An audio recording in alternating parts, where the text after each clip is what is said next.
Okay, I've been asked a few times, and I've just been too lazy to make a video, so this is my double kickers I made. I took one double Tama Iron Cobra double kicker setup, and I took one single Tama Iron Cobra setup, and we moved a few parts, and this is what we came up with. So it started out, used to be like a normal, right? There'd be one here, and then this one here, right? And then your snare drum would be in between.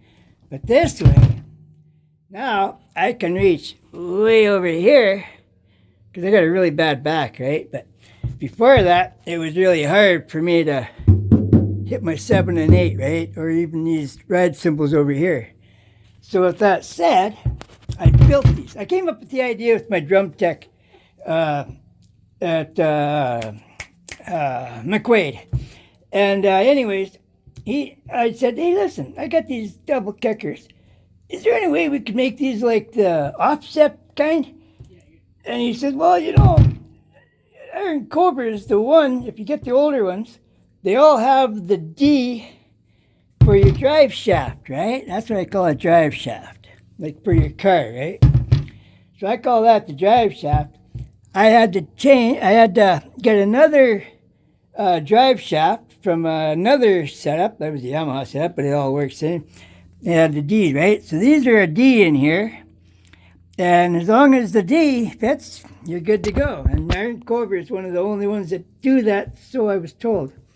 So we had to take these little bendable endies, well, these little bendable ends here, off of the other drive shaft, and then the rest of it's no good because we don't use it. But I took those bendable ends, and that's why we can put that one there and that one over here. And this way, my snare drum is right here, right? And now I can easily reach over here and over here instead of being parked like this, if you know what I mean, because you're sitting like this, right? So if you're sitting cockeyed like that and your snare is here, it's all kind of cockeyed, right? So just to make it easier for me, this is what I did. Yeah, and well, these are new, but I don't know why it's dirty already. But anyways, those are brand spanking I put on, and I haven't been happier since. It works great. It works so good, I built another set. So I bought another double Iron Cobra Tama double kicker setup and another single, and I made a second set for my E-drum set in my living room. So basically, I'm not a great drummer. I'm not even a really good drummer. I'm just someone who used to be a good drummer. I used to be able to read and write notes easily. That's how much I took in school. Right? Every year, band class, I was one of the drummers. And of course, I never had a drum set my whole life. Not until probably 10, 15 years after I finished working my concerts for Kiss, AC/DC, Aerosmith, Van Halen, ZZ, bands like that, right? I call them major concerts. So with that there, I just thought, you know what? And I got the idea when I was working a concert, and I'm sitting there helping set up a drum set. And this is before I even worked for Kiss. It was a small show. Oh, no, it was after that. But anyways, I got the idea from a different concert I did. Actually, it was after Kiss, but either way, it still happened. But anyways, so I saw this, and it was welded together double kickers. Like down here, this thing was welded to this, and they weren't even ground down. So it looked like really like a horror story. But when I saw those, in like 1996 or 97 or 8, when I saw those, I was like, holy shit, I never knew they had these things like this. So that's where I kind of got the idea. And I only became the drum tech because here's what happened. We worked the Kiss concert, right? My first Kiss concert ever of a few Kiss concerts, right? I worked with Gene Simmons during the show. I was picked because I'm like one of the hardest workers, and I don't run Spotlight, and I don't do the other stuff. So I work show call, and of course, after I I worked the inn for KISS. I was right at the end of working the inn, and then they had like 20 of us of 150. The 130 people they let go home to come back later and watch the show, right? But with that said, there's me and like 19 other guys backstage, me and my buddy who got me the job. And these roadies, there's 3 roadies there, 2 on the floor and 1 on the stage. And the guy on stage says, and you guys ever, do you guys play drums in a band? Any of you? Nobody says nothing, right? He says, and you guys ever be in a band? Nobody says nothing, right? And then he says, well, oh shit. And you guys have a drum set? Nobody says nothing. And you ever had a drum set? Nothing, right? Okay, he says, I'm running out of straws here. Any of you guys take drums in band class in elementary or high school or anything like that? And my buddy said, well, Ross, he took drums in elementary school in his last 2 years, and all through high school, he could write and read drum notes fluently. And that's what he told me. Right? So my roadie, that's on the stage, he looks down and he says, well, get that back up here, Ross. You're my new drum tech. So anyways, I get back up on stage, and I'm on Peter's drum stage, and my roadie's there with me too, and he gives me 3 or 4 sheets of photocopied sheets of pictures of the drum set in black and white to boot, right? So with those and some marker tape that was on the drum stage, as I'd never helped with the drum set before, really, until that day, right? So my roadie takes off on me, and I'm doing this by myself. So anyways, I actually set it up okay.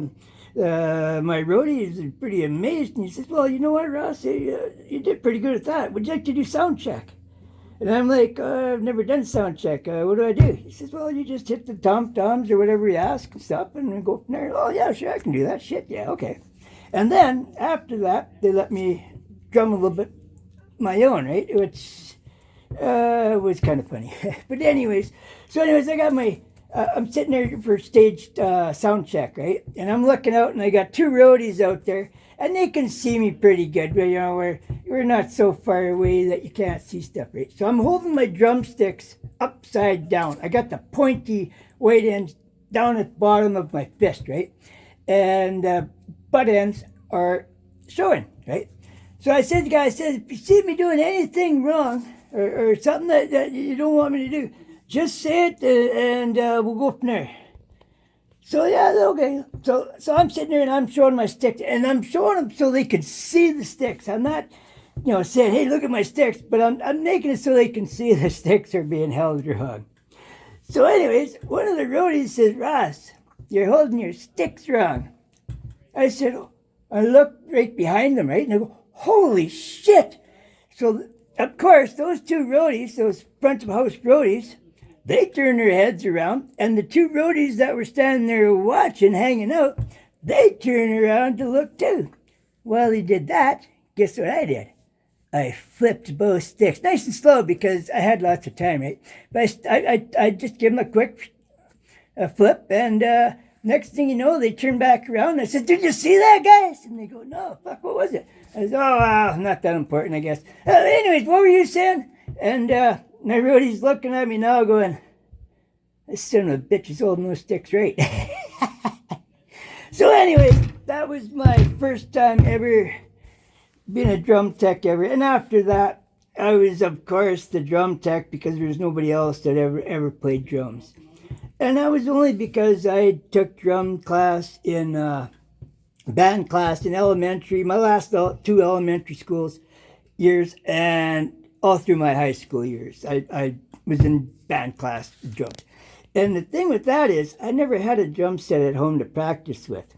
I could only use the schools. And when you've got 3 people there as the drummer for the band class, we have to take turns. You know what I'm saying? So even though as a teen, I was actually a pretty good drum player. I wasn't a stick tricker or anything like that, but I was a good drummer. Not a great drummer, but I was a good drummer. Good enough. Not like nowadays. So anyways, that's my story on my double kickers, and, I can just, it is what it is. but it makes it easier so I can reach over here. You know, turning this side is hard for me, but turning that part is even harder, right? Because I've had 5 back operations. And that's why I had just stopped doing concerts, because if you got a bad back, you can't do concerts. You need a back. So, anyways, I wasn't let go. I retired per se, because I just couldn't work. Right? If you can't do the job, why even try?